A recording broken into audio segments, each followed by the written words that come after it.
ಪ್ರಸ್ತುತ news and ವ್ಯೂಸ್ಗೆ ಸ್ವಾಗತ. ನಾನು ಬಶೀರ್ ಅಡ್ಡಿನಡ್ಕ. ಶಿರವಸ್ತ್ರ ವಿದ್ಯಾರ್ಥಿನಿಯರ ವಿರುದ್ಧವಾಗಿ ದಿನವಿಡೀ ದ್ವೇಷ ಹರಡಲು ನಿಮಗೆ ಸಮಯವಿದೆ. ವಿದ್ಯಾರ್ಥಿನಿಯೊಬ್ಬಳನ್ನ ಬೆನ್ನಟ್ಟಲು ನಿಮ್ಮಲ್ಲಿ ವರದಿಗಾರರಿದ್ದಾರೆ. ಪರೀಕ್ಷಾ ಕೊಠಡಿಗೆ ನುಗ್ಗಿ ವಿಡಿಯೋ ಮಾಡಲು ನಿಮ್ಮಲ್ಲಿ ಕ್ಯಾಮರಾಮ್ಯಾನ್ಗಳಿದ್ದಾರೆ. ಹಿಜಾಬ್ ವಿಚಾರದಲ್ಲಿ ಸಂಘ ಪರಿವಾರದ ನಾಯಕರ ಬಾಯಲ್ಲಿ ಹಿಂಸೆಗೆ ಪ್ರಚೋದನೆ ಕೊಡಿಸಲು ನಿಮ್ಮಲ್ಲಿ ಆಂಕರ್ಗಳಿದ್ದಾರೆ. ಆದರೆ ಮುಸ್ಲಿಂ ಸಮುದಾಯದ ನೋವಿಗೆ ಧ್ವನಿಯಾದ ಕರ್ನಾಟಕ ಬಂದ್ ನಡೆದರೂ ಒಂದು ತುಂಡು ಸುದ್ದಿ ಪ್ರಸಾರ ಮಾಡಲು ಕನ್ನಡದ ದೃಶ್ಯ ಮಾಧ್ಯಮಗಳಲ್ಲಿ ಸಮಯ ಇಲ್ಲ. ಕನ್ನಡದ ಸುದ್ದಿವಾಹಿನಿಗಳಿಗೆ ಮುಸ್ಲಿಂ ಸಮುದಾಯದ ಮೇಲೆ ಯಾಕೆ ಇಷ್ಟೊಂದು ದ್ವೇಷ, ಯಾಕೆ ಇಷ್ಟೊಂದು ಅಸೂಯೆ? ಅದ್ಯಾವುದೋ ಉಕ್ರೇನ್ ರಷ್ಯಾ ಯುದ್ಧದ ಬಗ್ಗೆ ನೀವು ವಾರಗಟ್ಟಲೆ ತೋರಿಸ್ತೀರಿ. ಯಾರ್ಯಾರದೋ ಮದುವೆ ಮುಂಜಿ ಕಾರ್ಯಕ್ರಮದಲ್ಲಿ ದಿನವಿಡೀ ಕ್ಯಾಮರಾ ಇಡ್ತೀರಿ. ಜನನ ಆದರೂ ಮರಣ ಆದರೂ ಓಡೋಡಿಕೊಂಡು ಹೋಗಿ ಕ್ಷಣ ಮಾತ್ರದಲ್ಲಿ ಅಲ್ಲಿಗೆ ತಲುಪ್ತೀರಿ. ಸಿನಿಮಾ ರಿಲೀಸ್ ಆದರೆ ಅದನ್ನು ಹಬ್ಬ ಥರ ಆಚರಿಸ್ತೀರಿ. ಆದರೆ ನಿಮ್ಮ ಕಚೇರಿಗಳ ಪಕ್ಕದಲ್ಲೇ ಮುಸ್ಲಿಮರಿಗೆ ಮಿಡಿದ ಬೆಂಗಳೂರಿನ ಬೀದಿಗಳು ನಿಮ್ಮ ಕಣ್ಣಿಗೆ ಕಾಣಿಸಲ್ಲ. ಮಂಗಳೂರಿನ ರಸ್ತೆಗಳು ನಿಮಗೆ ಕಾಣಲ್ಲ.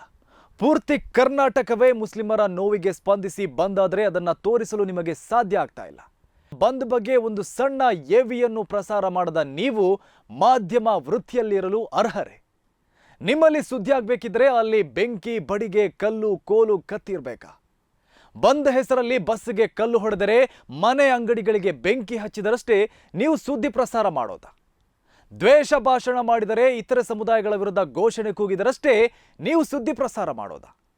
ನಿನ್ನೆ ಇದೇ ಮಾಧ್ಯಮಗಳಿಗೆ ಮುಸ್ಲಿಮರ ಬಂದ್ ನಿರ್ಧಾರವನ್ನ ಕೋರ್ಟಿಗೆ ಅವಮಾನ, ಹುಂಬತನ ಎನ್ನಲು ಸಮಯವಿತ್ತು. ಆದರೆ ಇವತ್ತು ನೀವು ಮೌನ ಆಗಿದ್ಯಾಕೆ? ಬಂದ್ ಯಶಸ್ವಿಯಾಗಿದ್ದನ್ನ ನಿಮ್ಮಿಂದ ಅರಗಿಸಿಕೊಳ್ಳೋಕೆ ಸಾಧ್ಯ ಆಗ್ತಾ ಇಲ್ವಾ?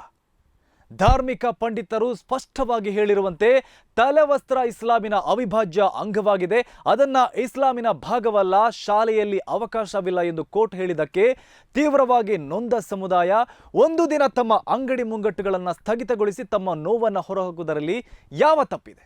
ಹಿಜಾಬ್ ವಿಚಾರದಲ್ಲಿ ಕೋರ್ಟ್ ತೀರ್ಪಿಗೆ ನೊಂದು ಹೋದ ಮುಸ್ಲಿಂ ಸಮುದಾಯ ತಮ್ಮ ವ್ಯಾಪಾರವನ್ನು ಬಂದ್ ಮಾಡಿ ತಮ್ಮ ನೋವನ್ನು ವ್ಯಕ್ತಪಡಿಸಬೇಕೆಂಬ ಮುಸ್ಲಿಂ ಧಾರ್ಮಿಕ ನಾಯಕರು ನೀಡಿರುವ ಕರ್ನಾಟಕ ಬಂದ್ಗೆ ಇವತ್ತು ವ್ಯಾಪಕ ಬೆಂಬಲ ವ್ಯಕ್ತವಾಗಿದೆ.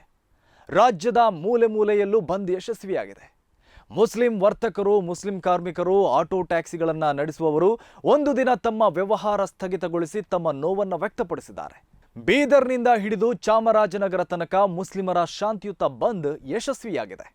ಬಂದ್ ವೇಳೆ ಮುಸ್ಲಿಮರು ಯಾರಿಗೂ ಕಾಟ ಕೊಟ್ಟಿಲ್ಲ, ಬಲವಂತದ ಬಂದ್ ಮಾಡಿಸಿಲ್ಲ, ಯಾರ ವಿರುದ್ಧ ಘೋಷಣೆ ಕೂಗಿಲ್ಲ. ಹೀಗೆ ತಮ್ಮ ಸಾತ್ವಿಕವಾದ ಅಸಮಾಧಾನವನ್ನ ಸ್ವಯಂ ಪ್ರೇರಿತವಾಗಿ ಹೊರಹಾಕಿದ್ದಾರೆ. ಆದರೆ ಕನ್ನಡದ ನಂಬರ್ 1, ನಂಬರ್ 2 TRP ಹೊಂದಿರುವ ಯಾವುದೇ ಚಾನೆಲ್ಗಳು ಮುಸ್ಲಿಮರ ಕರ್ನಾಟಕದ ಬಂದ್ ಬಗ್ಗೆ ಸುದ್ದಿ ಪ್ರಸಾರ ಮಾಡಿಲ್ಲ. ಇಡೀ ದಿನ ಸಿನಿಮಾ ಸ್ಟೋರಿ ತೋರಿಸುತ್ತಾ, ಕಾಶ್ಮೀರ ಫೈಲ್ ಸುದ್ದಿಯ ಮೂಲಕ ಪ್ರಚೋದಿಸುತ್ತಾ, ರಷ್ಯಾ ಯುದ್ಧದ ಸುದ್ದಿಯಲ್ಲೇ ಕಳೆದು ಹೋದ ಮಾಧ್ಯಮಗಳಲ್ಲಿ ಕರ್ನಾಟಕದ ಬಂದ್ ಕಾಣಿಸಲೇ ಇಲ್ಲ. ಪ್ರಮುಖ ಸುದ್ದಿಯೊಂದಕ್ಕೆ 5 ನಿಮಿಷವನ್ನ ಮೀಸಲಿಟ್ಟಿಲ್ಲ.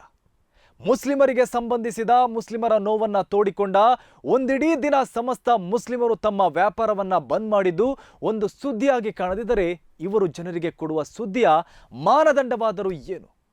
ನಂಬರ್ 1 ಚಾನೆಲ್ ಒಂದಕ್ಕೆ ಈ ಬಗ್ಗೆ ಕರೆ ಮಾಡಿ ಯಾಕೆ ಹೀಗೆಂದು ಪ್ರಶ್ನಿಸಿದರೆ ನಾವು ನಾಳೆ ನ್ಯೂಸ್ ಹಾಕುತ್ತೇವೆ ಎಂದು ಅತ್ಯಂತ ಅವಮಾನಿಸುವ ಉತ್ತರ ನೀಡುತ್ತಾರೆ. ಕೊನೆಗೆ ಕರ್ನಾಟಕ ಬಂದ್ ಯಾರ ವಿರುದ್ಧ ಅಂತ ಮುಸ್ಲಿಮರ ವಿರುದ್ಧವೇ ದ್ವೇಷ ಕಾರಿದ್ದಾರೆ. ಪ್ರಜಾಪ್ರಭುತ್ವದ 4ನೇ ಅಂಗವೆಂದು ಕರೆಸಿಕೊಳ್ಳುವ ಆ ಮಟ್ಟದ ಜವಾಬ್ದಾರಿ ಇರಬೇಕಾದ ಮಾಧ್ಯಮಗಳು ಮುಸ್ಲಿಮರ ನೋವಿನ ಪ್ರತಿಕ್ರಿಯೆಯನ್ನ ವರದಿ ಮಾಡಬೇಕಿತ್ತಲ್ವೇ?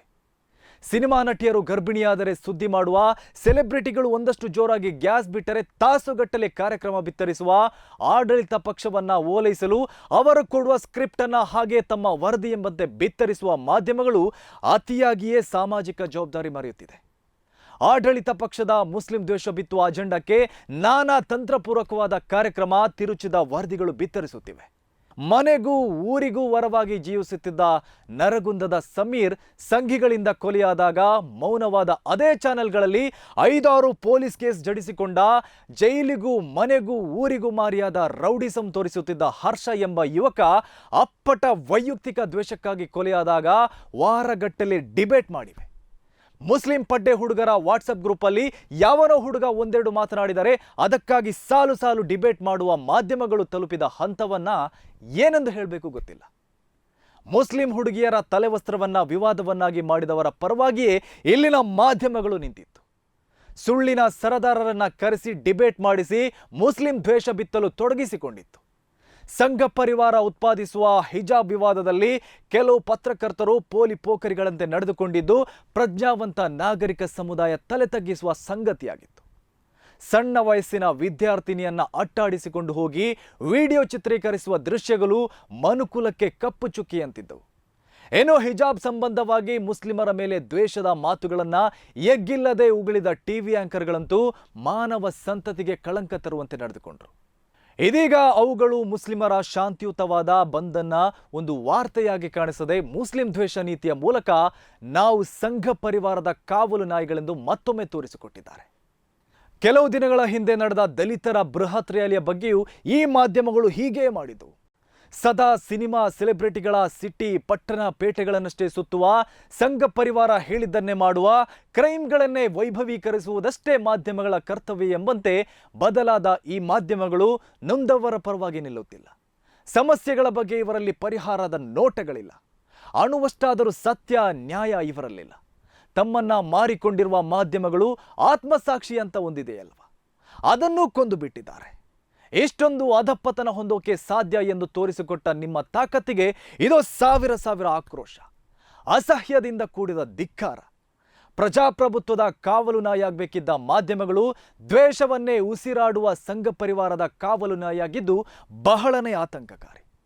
ಇದು ಈ ಹೊತ್ತಿನ ಪ್ರಸ್ತುತ ನ್ಯೂಸ್ ಅಂಡ್ ವ್ಯೂ. ಸುದ್ದಿಗಳ ವಸ್ತುನಿಷ್ಠ ವಿಶ್ಲೇಷಣೆಗಾಗಿ ನೋಡ್ತಾ ಇರಿ ಪ್ರಸ್ತುತ ನ್ಯೂಸ್.